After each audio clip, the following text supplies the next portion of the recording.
Hello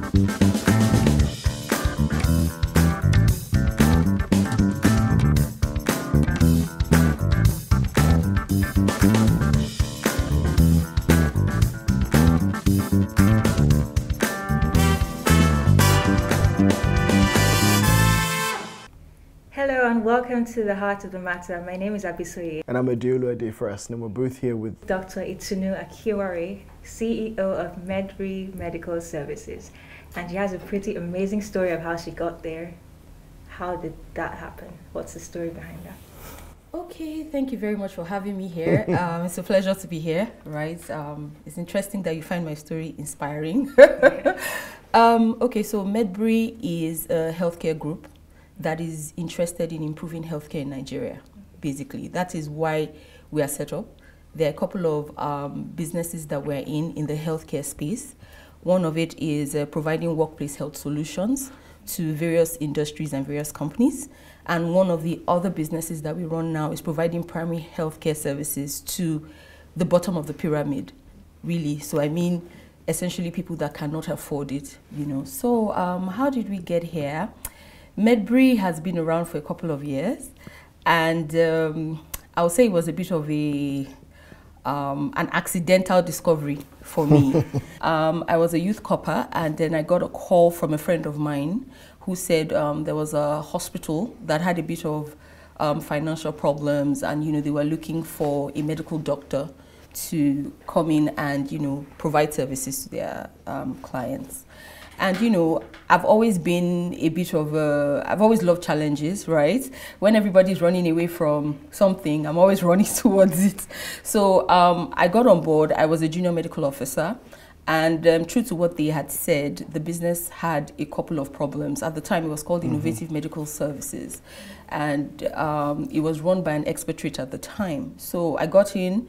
There were a lot of financial problems, and with time, my boss resigned, my boss's boss resigned, my boss's boss's boss resigned, and it got to a point where I was the only one left, at the hospital. Though I had people that, still reported to me at the time, so what I did then was, I went to the bank because they had a lot of debt. The company had a lot of debt, and I went to the bank and I negotiated a payback, right? And it's very interesting because while I was doing that, I was really just focused on people not losing their jobs and just creating value at the time. And it was a very interesting story. The bank at the time didn't think I was serious. They didn't take me seriously because you can imagine I was a youth corper. Very interesting, I was a youth corper, and some of them will smile at how, how I felt, the world would just fall at my feet and, they'll just, give me the business that was worth millions and millions. And then, but one thing led to the other, and then they signed a contract with me to pay the bank over time. And that's how Medbury started. So we changed the company from being Innovative Medical Services to being Medbury Medical Services. I remember the day we took over the business. We had 500 naira. That was how much cash we had left. We had 1 year of rent paid in our facility, our healthcare facility. I think I had about maybe 3 or 4 staff left. Our clients, we literally didn't have a lot of clients anymore at the time. And then I will never forget the small rickety generator we had because, we don't have any hope, so to speak. But then we took the 500 naira and then we said, okay, let's pray on what we have. And then we prayed and we thanked God for the ability to even get us to where we were with the bank and all that. And we just said, okay, bless our 500 naira and what we have. So we said, okay, we've prayed on our 500 bucks. Let's buy 200 naira worth of fuel and put in our small rickety gen and pray that somebody will walk in. And then somebody walked in. And then the person walked in and paid. And then we bought more fuel. And then we put in more in there. Other people walked in. And then we just continued to, you know, pull ourselves by our shoestrings and then continue to grow from there. Many things have happened. Yes, we've brought in financing, we've brought in shareholders, some have come in, some have left, you know. It's a whole long story, but we thank God for where we are today. I know that you're trying to sum it up first so you can get through it as quickly as possible. We kind of want to get to the nits and gritty of the details so that we can understand more deeply, because I think if people understand the truth of your story and how much there was in it, and people often need to hear the real challenge, the depth of the challenge to understand what it is to overcome the challenge. There were a couple of challenges, but I also think that there were a lot of good things as well. I'm a naturally passionate person, and I'm also very optimistic. And there's something I used to say about myself, that I had blissful ignorance, because I didn't understand the meaning of failure at the time. Because, you know, I just never could take no for an answer, right? And I would research a lot of things, you know, try and put together my thoughts about how I would present to the bank, and a lot of, you know, there were a lot of things that, you know, went into it. But of course, in terms of challenges, people didn't take me seriously. So you can imagine I go to the ED of a bank, and I'm a youth corper, and I'm saying to the ED of a bank that, you know, I would like to buy this business, right? I haven't done anything before. I don't have any experience. I'm not one of those old elderly male doctors with gray hair, with a lot of experience and all that. So it was very funny. They didn't take me seriously at first. They laughed at me. But you see, for me, I think my faith, and I must talk about that, has been a real stronghold for me, because I've always trusted in God and not in man, because I understand that God owns everything. So even at that point, you know, what was the worst that could happen? Right? If you don't ask, you automatically get a no, right? But if you ask, who knows? You might get a yes. And you know, our yes came. Other challenges that I had at the time that I had to learn quickly was how to inspire the staff. Because even though we didn't have a lot left, right, there was a lot of, because we had had a lot of issues in terms of salary payments, in terms of, you know, the morale was very low at the time. So I had to find a way to inspire them to see a future that nobody could see in the bleakness of the present. I think it was really about faith, because I trusted in God a lot, you know, and God was able to make it happen for us. So that gives me a version of the kind of challenges, and that's one thing that I thought about, because for me, let's be honest, 500 naira is not a lot of money. And you have to realistically think, with 500 naira, wherever your employees are, have got to be thinking, how am I at the end of the month going to get paid? That's number one. Even if someone comes in and we have clients, there are things you have to do to keep the business running. And so what is it that goes through your head at that time? And what is it that you are saying that can keep people inspired enough to say, I see the vision that you are trying to run with, and in spite of the fact that I too might not know what I'm going to eat tomorrow, I want to stay there? I'm not sure I can answer that question for them, in terms of why they stayed. Going on in your head, you know? But I think that being sincere is very important in business. When people can trust you, and when people can see their leader and trust that even though things are difficult today, this person has the competence and the capability to take me to, or to take us to where we want to be. I think that that is important. And I think that in my interactions with them, even before we had all these challenges and the buyout and all, I think that that honesty had always come through, because while we were in receivership for a while, I was the one always going to speak with the receiver managers and the banks about ensuring that we got our salaries paid, you know, looking after the welfare of the staff and all that. So I think that there was a lot of trust that had been built prior to my taking over the business. I think that helped a lot.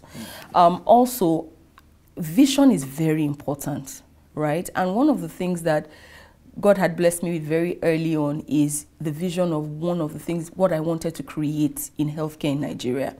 And what I just did was honestly sit with them and say, this is where it is that we are going. This is what we want to achieve. These are the lives we want to change. And this is what God has put in our hands today. And then we're just going to trust God to bless it and multiply it, you know, at that point. For me, because I was literally about to go there. This is it. You've taken your 500, you've prayed over it. What Jesus did, and it multiplied, right? Yeah. But one of the biggest challenges of faith is practicality. Yeah, it's hard. And so you're here, you're faced with this thing, you're saying, I want to challenge it, I want to go up with it and stand with faith. Yeah. But what is going through your head in terms of the practical things of what I've got to do with this 500? Where does wisdom come in terms of giving you tactics of this is how the business needs to run, and this is what I've got to make it run, so I've got to make it run with this. How are you conveying an understanding of that you actually have strategy? Yes. Where did you get that strategy from? That's a very interesting question, because honestly speaking, I knew nothing about strategy. I knew nothing about all these business school buzzwords and things, you know, because I wasn't in business school at the time, you know, but I knew that we needed power to see patients. So that 500 naira had to buy fuel. So it's a very simple, you know, and it's just about putting one foot in front of the other, right? Okay, so what do we have? What don't we have? You know, that's just the simplest answer in terms of saying, how do I use this 500 naira? It was a no-brainer, right? But then it was also about the kind of care that you give your patients as well, if you wanted them to come back. Because at that time, you know, it was about providing value to the patient. And we gave value to patients, and they always wanted to come back, and they always wanted to speak about what we were giving at the time. You know, that was also important. So with the staff left, they understood the importance of customer service and customer retention and all that. So we didn't need to go to business school to learn that. It was just, if you treat people right, they'll come back, you know. And so that was there at the time. And then, of course, we didn't just stay there. There was a lot of marketing as well. So I thought to myself, okay, who could help me out, right? How could I, who did I have to bring into the business? So I reached out to a lot of people. I started speaking to people about what I was doing. I started speaking to friends and confidants. And, you know, there was a day that a very good friend of mine said to me, oh, you are in occupational health. Oh, that's interesting. I know someone who is interested in investing in occupational health. He's been trying to get off an occupational health center for many years. He's written a business plan, but he hasn't been able to get it off, you know. And, you know, that was the next big break for us, because we were now able to get in investors. We were able to bring in people that were of like minds. And I remember the first investor we brought in, I met him for the first time. He was on his way out of Nigeria. He was traveling to Iraq, actually, and I met him at the lobby of Murtala Mohammed Airport. That's where I met him, and I gave him a 20-minute pitch, and he said, I'm sold. How much do you need? You know? You need to come with that kind of favor. You know, so it was, you know, it was the passion, and, you know, so that's where we started. And then he said, oh, I'm not the only one interested in this business. I also know somebody else who might add value. And then he brought in someone else, and then from one we became four, and, you know, and then we just continued to grow like that. It was still a bit of shoestrings, because it wasn't all the money we needed, but it was something to at least get us there. We'll look forward to getting into more and more of it, but we've got to take a quick break. Okay. So make sure you tune in. We'll be back in a minute or 5. So make sure you continue to join us here on Heart of the Matter. Thank you. Myself falling, like saying, bro, you're falling. Wow, you're falling. This guy, you are actually falling down. Oh, this stuff that you see on TV is happening to you. God is real. Who are you? Why are you black? Welcome to the Heart of the Matter. The whole world was looking for me. She called me, she's like, oh my God, Ines, it's God that brought you back. And I just dropped to the floor. I'm going to dive right into the heart of the matter. What are your thoughts on Canada? My thoughts on Canada? Yeah. Real random. I'm really so excited today. Just a tad. Very passionate about leveling the playing field. Listening is not the only aspect of communication. I believe that the solution is from the bottom up. If you don't talk now, you talk later. There's glory. There's glory. So let's break it down. You can advertise your businesses, brands, and events on the Heart of the Matter. For more information, please send an email to hotmpr@gmail.com. Welcome back to the Heart of the Matter. We're back with Dr. Itunu, talking about her amazing story. And I think one thing from a lot of what you've shared is really the idea of people, really as your core value, but also just you just touched on adding value to yourself and to your clients, to your patients.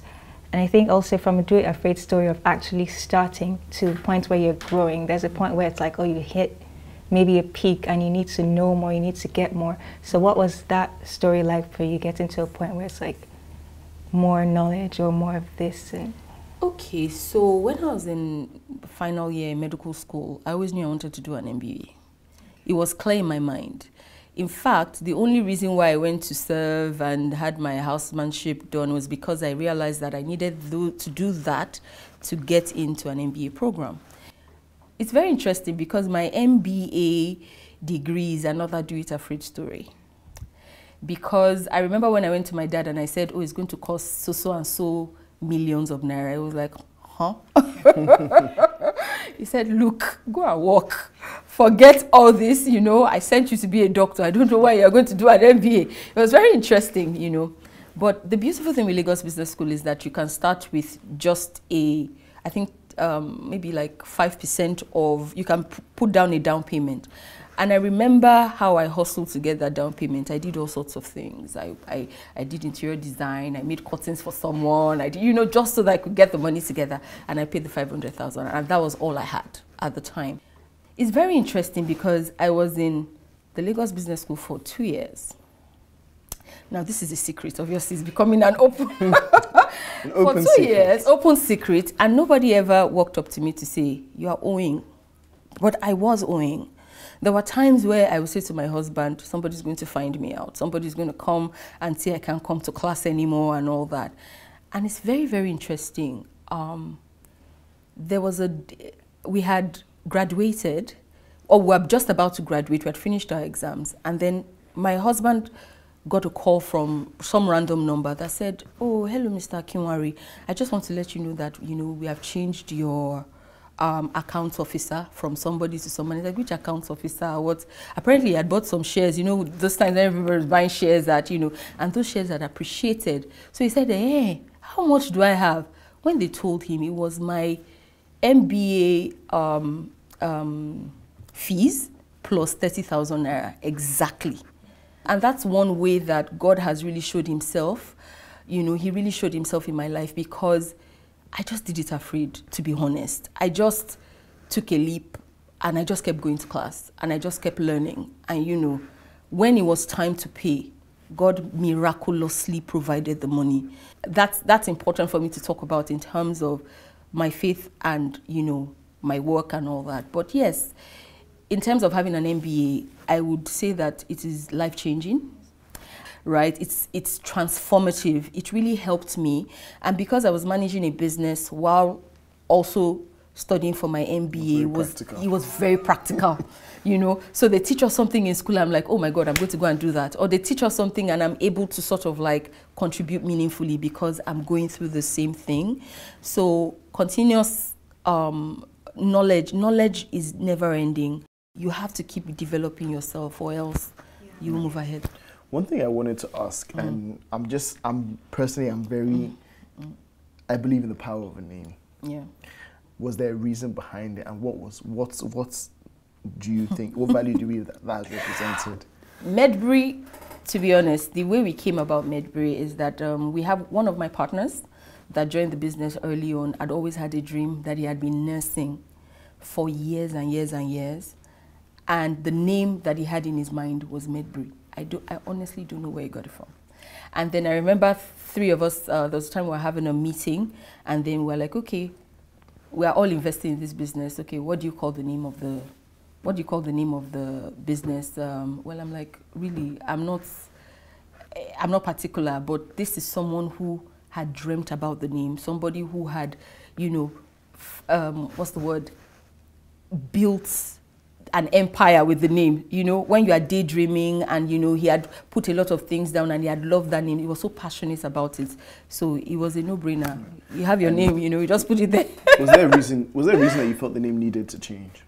Oh, yes, it needed to change because the business had changed, right? So what we did when we did the management buyout, right, was that when we bought over from the business from Innovative Medical Services, it had to change because obviously there was a lot of challenges with that name. It came with a lot of stigma, you know, there were, you know, so we had to be a new entity basically. So it was important for us to change the name because the business had essentially changed. So yeah. Before we were talking a bit deeply in terms of how you motivate and inspire people. And I think that that is so important, you know, because one of the biggest challenges that anybody has, and I will say that I'm looking forward to hearing your answer because I need the information, is motivating employees, people that you are working in something that you are creating. Because so often in Nigeria, we find that it's so hard to keep people as motivated as you are, that the moment that you're not around, they're actually working as hard as needs to be worked. Yeah. And you found a way to do that. Well, I'm not so sure. I would say that we are all still learning, right? I can't say I'm perfect at it, but I would say that it's been a phased journey. Because when you grow a business, your business will go through various phases and various people, right? There are times that you work with people that you are stronger than, right? When you start afresh, maybe you can't afford high flyers, right? And then the way you motivate them is a bit different and what they are looking to you for. You get to a point where you need to start hiring people that are better than you. People that are more difficult to manage, right? People that could be anywhere else because they're extremely intelligent or because, you know, they've done it before and all that. Motivating them is a different ball game as well. And I've learned the hard way as well. There are times I've cried about what you're talking about in my closet, you know, and then I come out and then I'm like looking, you know, game face on. But in terms of motivating people, I think sincerity is the most important thing. Right? You need to love people and you need to value people. I think that that is important. One of the values, the first value we have in Medbury is our people. Because even being in a service industry, our people are our greatest assets. If that front desk officer that you think you're not taking seriously speaks anyhow to your client, right, you might lose a lot, right? So apart from that, people have value and you have to create an environment where you know, they can perform well, an environment where they are treated like, you know, human beings, they are treated specially. I think that is very important in terms of motivating people. You have to be able to give them what is required for them to achieve the goals you have set for them, right? And you also have to be able to put in the right performance matrix and also know how to measure that performance, right? There are other things that we are trying to do now. There are things we've done in the past, and I'll say something very funny here. When we were still in our 500 naira phase, right? Christmas, there was a time that, you know, there was Christmas, you know, and Christmas, you know, everybody had to have food, you know now, bonus and all, and we didn't have all that. So, you know, we just said, okay, this Christmas, what are we going to do? You know, we don't have a lot of money. Some people are owing us. We don't have cash. Okay, you know what? Let's buy a bag of rice. Let's buy this, let's buy that, you know, and we bought a lot of things and we shared it equally in the office, you know, and we said, okay, how are we going to get ourselves to work? And also it was like very interesting because even though we didn't have a lot at the time, we were sharing. It was a culture of sharing. It was a family culture at the time. And that was important for me to understand that for you to be able to motivate these people right now, this is what is required to do so. You need to understand people and then understand what motivates them, right? But as a group, I would say, you know, value your people, create the right work environment for them, you know, and measure performance. I find that so interesting. And even in places of leadership, people don't really see that. So I wanted to know for you, like stepping into that position of leadership, like with smaller family, you might have more like a family dynamic, but as you grow larger, what was that leadership dynamic like? It's easier when you are just a few people in one location. But then when you now begin to scale to various locations and people don't have access to you and all, you have to be able to find a way to cascade the culture of loving people and caring people to line managers, and they would speak to their own managers, and they would speak to, you know, until it gets to the last person, right? It can be pretty tough, to be honest with you, in terms of skill and ensuring that that culture is there. I've read a bit about people saying, and I've heard a bit about people saying, you can be a big corporation, but you still have to find systems that work as though you are still a startup, you know. So some of those things, there are some things that we do now. We're trying to sort of like have, on an annual basis, have some retreats that, you know, gets everybody together from all the different geographies, you know, geographical locations that we're at. We're trying to leverage a lot on technology, right?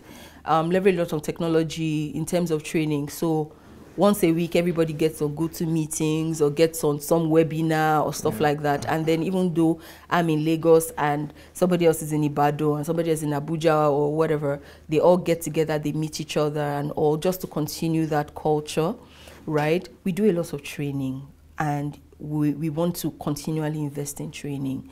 And it's not just training in terms of technical training, it's also leadership training, right? You know, how do I motivate the people that work with me and all that? So there's a lot that goes into ensuring that that continues as you continue to scale. You know, it's a really difficult problem, but you need to find a way to just tackle it. And yeah, those are some of the things that we're doing too. Yeah, that's great. I think still on the topic of leadership, I want to ask specifically, again, like with NYC, also being a woman in these spaces, and you just feel like I know you once talked about imposter syndrome. How did you tackle that? Okay, now, forgive me. I have always felt that, honestly, I've always felt that I'm stronger as a woman. To be honest, to be really honest with you, I feel that as a woman, my strengths, I don't know, I don't want to say I'm stronger than a man, but I think that there's a lot in me that I have as a woman. Like, I can multitask. Sometimes I look at some men in my office and I'm like, I can't believe it. You can't juggle all these things together. Come on, how can I do it, you know? So I'm also more empathic, you know, I'm very passionate. So there are some things about me as a woman that would help me move forward, right? I think it's about understanding your strengths. Instead of saying, no, I don't have this, what do I have, right? Because I'm a woman, right, I can walk into a place and I can command somebody's attention because I'm a woman, right? I can speak a certain way and command attention that a man will not command, right? So I feel that as a woman, I've always seen it as a point of strength, to be honest, really. But you said something about imposter syndrome. Truth be told, it wasn't because I was a woman, it was mostly because I was young. I felt that I was inexperienced. You know, I felt that, you know, which client would want to buy from me because, you know, you rather, you know, if you were to go to a hospital and you saw a doctor that was elderly and, you know, looked like he had been practicing for 50 years, and then you saw a young, slim lady, you know, you probably say, I want that doctor, I think he knows more, you know. So I think for a long time that bothered me. But then I was able to step up. I listened to a few things about, you know, imposter syndrome and, you know, owning your own. And I think that, to the glory of God, we've done very well. And, you know, it's time to step up and, you know, take ownership of that we've done. Yeah, so one thing that I wanted to point out when we were having that conversation kind of before we started with imposter syndrome, and she mentioned how it's felt as well, and I think that ageist thing actually definitely comes in. And for me, I had struggled with that recently. I probably still do on some level, you know, having become a pastor, and I feel like it seems like an act of pride to say pastors, and I don't want to say it. I'll just be like, oh, I'm just an actor and I do this, and you stick to your circle. And being able to wear what it is that God has called you and God has called you to proudly, and know that it's not pride in self, it's pride in who God has said I am. And therefore you're not claiming bigger than you are. You're not trying to force something on people. And trusting people will see what it is when you command the respect that you have through the things that you do, which you are doing. Before people knew you were the one that was you, the business has been running, the business has been doing well, and the business has been growing. So that's one thing that I'm taking away from this that I think is very important. And there's so much that I'm learning when it comes to leadership. Because there's just so, like, for me, those are things that I think are so important when you're especially starting something from a place that just you don't have, but you have to make do with what you've got. How do you inspire people and understanding that the vision is more important than I'm a business and I want to run like this business and all of that. You know, running with the vision. The Bible says, write down the vision, make it plain, and those who are attached to it will run with it. Extremely important. From everything you shared with leadership to self-worth, just knowing your value, yourself, and stepping out of whatever society defines you to be, and just, in every way, just doing it afraid. Faith, it's just so important. Trusting God. Trusting God, yes. Yeah, and just taking that leap. This was an amazing conversation. I feel like I'm still reflecting on so much, but I hope our viewers got a lot from this, and we just want to say thank you so much for joining us. Don't forget to check us out on our Instagram, Facebook pages at HOTM TV and on YouTube at HOTM channel. Thank you once again for joining us. Thank you for having me. Until next time.